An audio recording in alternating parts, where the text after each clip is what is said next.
Meu Senhor e meu Deus, creio firmemente que estás aqui, que me vês, que me ouves. Adoro-te com profunda reverência. Peço perdão dos meus pecados e graça para fazer com fruto este tempo de oração. Minha Mãe Imaculada, São José, meu Pai e Senhor, anjo da minha guarda, intercedei por mim. Certamente que todos temos gravado no nosso coração muitas passagens do Evangelho. E hoje queria trazer, logo ao início desta meditação, uma que não faz parte do Evangelho que hoje a Igreja nos propõe escutar. Uma passagem do Evangelho de São João, num diálogo que Jesus tem com os fariseus. E a determinado momento Jesus diz isto: a verdade vos tornará livres. De facto, nós sabemos que a verdade nos liberta. Ainda que às vezes a verdade nos seja, em determinados momentos, do ponto de vista humano, prejudicial. Mas do ponto de vista da nossa consciência e da nossa relação com Deus, verdadeiramente torna-nos aquilo que Jesus diz, torna-nos livres. Pelo contrário, a mentira, o pecado, faz-nos escravos, amarra-nos e faz com que, às vezes, para desculpar um pecado, para justificar uma mentira, nos deixemos, digamos assim, enliar ainda mais nessa mesma mentira e nesse mesmo pecado. E daí sermos escravos. Às vezes mentimos e temos que arranjar uma história que toda ela é envolta numa mentira total.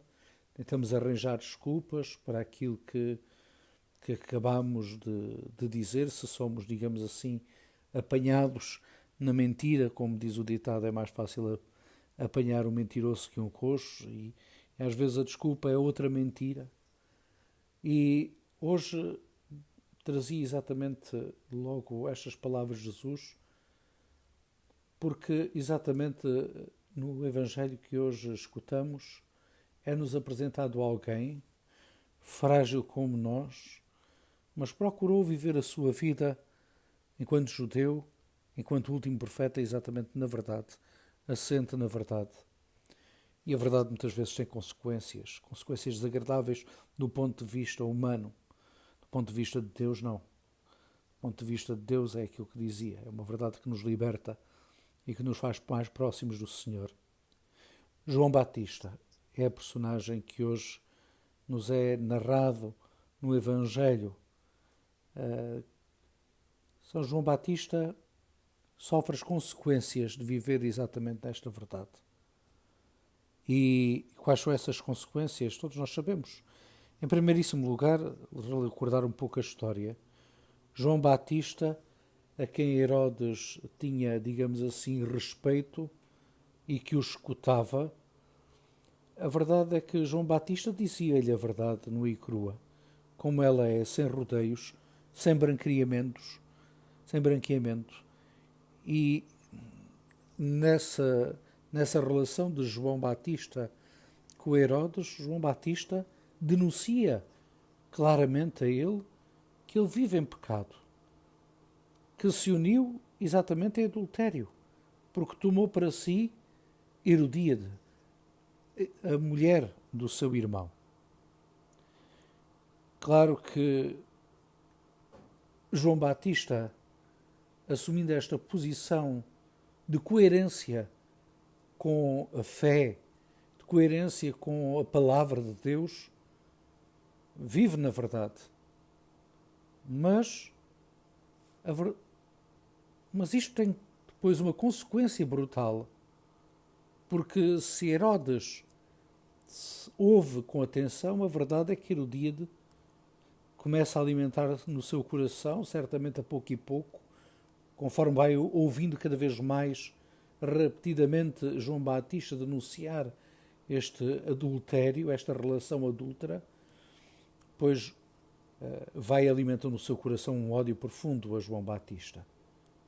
E que todos nós conhecemos depois o desfecho, que é exatamente na prisão e no martírio de São João Batista. vale a pena hoje, de facto, meditarmos neste Evangelho e de nos colocarmos também diante desta figura que é também importante para nós, São João Batista, e de para nos perguntarmos verdadeiramente até que ponto eu também sou coerente com a palavra de Deus. Jesus, nesse Evangelho de São João, no qual terminava que a verdade nos torna livres, vos tornará livres, diz exatamente que isso acontece quando alguém vive as palavras que ele anuncia. E quem vive as palavras, quem vive o Evangelho, torna-se seu discípulo. E vive na verdade, e essa verdade o liberta. Nos dias que correm, na realidade social, cultural em que vivemos, em que a mentira parece imperar, e vemos-la, digamos assim, a descoberto, já ninguém tem vergonha de mentir. Antes havia pudor, quando uma pessoa mentia, depois era descoberta e toda a gente procurava exatamente evitar a mentira e ser, digamos assim, uma pessoa séria. Hoje em dia vive-se exatamente na mentira como quem vive na verdade. E é bom que façamos um exame de consciência à nossa vida. Se de facto nós somos verdadeiramente discípulos de Jesus, se procuramos viver na verdade, se assumimos o Evangelho, se assumimos a palavra de Deus na sua integralidade na nossa vida. Nós não podemos ser cristãos que, ouvindo, lendo, meditando, rezando a palavra de Deus, escolhe apenas aquilo que lhe apraz naquele momento e rejeita aquilo que naquele momento lhe é inconveniente para a situação que está a viver. A verdade é que a palavra de Deus forma a nossa consciência.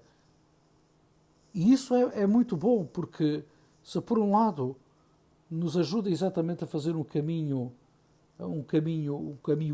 correto, o caminho de discípulos de Deus, a verdade é que ele também nos ajuda a fazer um exame de consciência nas nossas falhas, aguça a nossa consciência e nos faz interiormente descobrir que aqui e ali eu estou a falhar, não estou a viver a palavra de Deus, não estou a fazer a vontade de Deus e por isso tenho que recorrer à confissão, tenho que reconciliar com Deus e tenho que reconciliar com os meus irmãos. Como dizia, hoje vivemos não quero ser pessimista, mas a verdade é que ela está aí diante de nós. A verdade é que a mentira parece imperar. E é verdadeiramente perturbante. Em primeiro lugar, temos que mudar a nós mesmos, procurarmos viver seriamente a palavra de Deus. Temos que deixar que ela molde o nosso coração, molde a consciência, nos ajude a afastar do mal. Quem escuta, quem lê, quem reza, quem medita a palavra de Deus, está mais sensível, digamos assim, às ciladas do mal e é capaz de evitar grande parte das tentações que surgem diariamente. Quem não está, digamos assim, habituado, quem não faz isso, mais facilmente se deixa enredar pelo pai da mentira. E depois, de facto, temos de ajudar também os outros. Temos de também ajudar a sociedade e a sociedade começa na nossa casa, na nossa família, começa nos nossos amigos, começa também naqueles com quem vivemos, com quem convivemos, com aqueles no nosso trabalho, e temos que ajudar também esses, exatamente a procurar viver assim. O cristianismo foi, e o Evangelho, a palavra de Deus, foi um pilar, o sustentáculo da nossa cultura, da nossa sociedade. E hoje o desvio do coração dos homens em relação ao coração de Deus traz consigo a destruição. E nós vemos isso, a pouco e pouco, a corrosão que vai criando esta ausência de Deus na vida e no coração das pessoas e, consequentemente, das sociedades e da cultura. São muitos aqueles que também se dizem cristãos e fazem exatamente o contrário do que a palavra de Deus apresenta. Isso nem é ser fariseu, porque os fariseus, ao menos, viviam a palavra de Deus ainda de forma hipócrita, mas viviam-na, procuravam-na viver. Isso é pior ainda. É quase ser como Judas. É quase porque a darmos a trair, a darmos um beijo na face do Senhor.